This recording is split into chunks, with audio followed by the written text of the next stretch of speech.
whether on Netflix or not.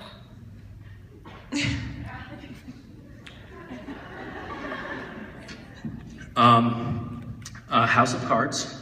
Okay. Game of Thrones. Vampire Diaries. What else? Doctor Who.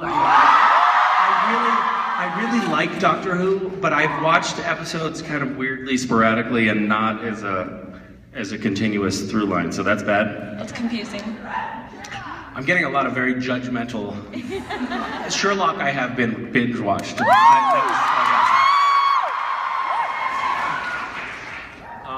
I watched. It's a good show, and it's got a great title. Orphan Black. Thank you. Yeah.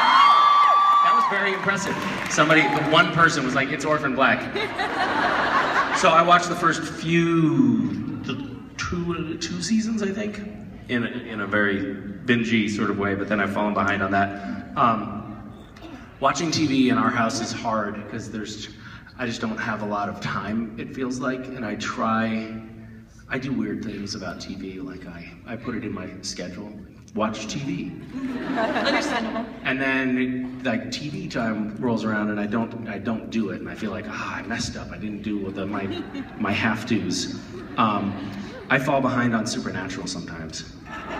No. Never, ever, please tell anyone that. That's a secret.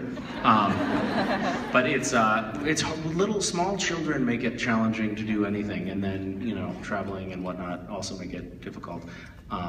Also, I was raised in a house that we didn't have a television, and we weren't encouraged, i.e. allowed to watch television.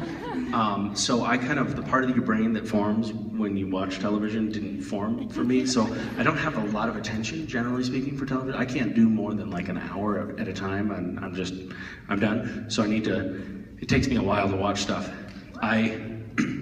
When I was little, television was such a novelty for me. And by little, I mean like up until the age of like 35. That when I went over to somebody's house and there was a TV on, I know that a lot of people have an environment in which there's sort of a TV on all the time and it becomes almost white noise. But for me, I was a moth to the flame, and I couldn't hear everything else shut out. And I remember instances where people were like, Misha, hey! Yo, and I'm just like glued to the TV and I can't take my eyes off. When I was 5, I wandered around the neighborhood and found a house that had a satellite, and they had a goat and a satellite in the front yard. And I first befriended the goat and then inquired about the satellite and ended up spending the day in these relatives. They were not relatives. I was going to say relative strangers. They were strangers. House, watching their TV. And my mother called the police because she had no idea where her child had wandered off to. And I was just stuck to the TV and couldn't peel myself away. Hunger, eventually, is what brought me home. So anyway, thanks for asking. Thank you so much.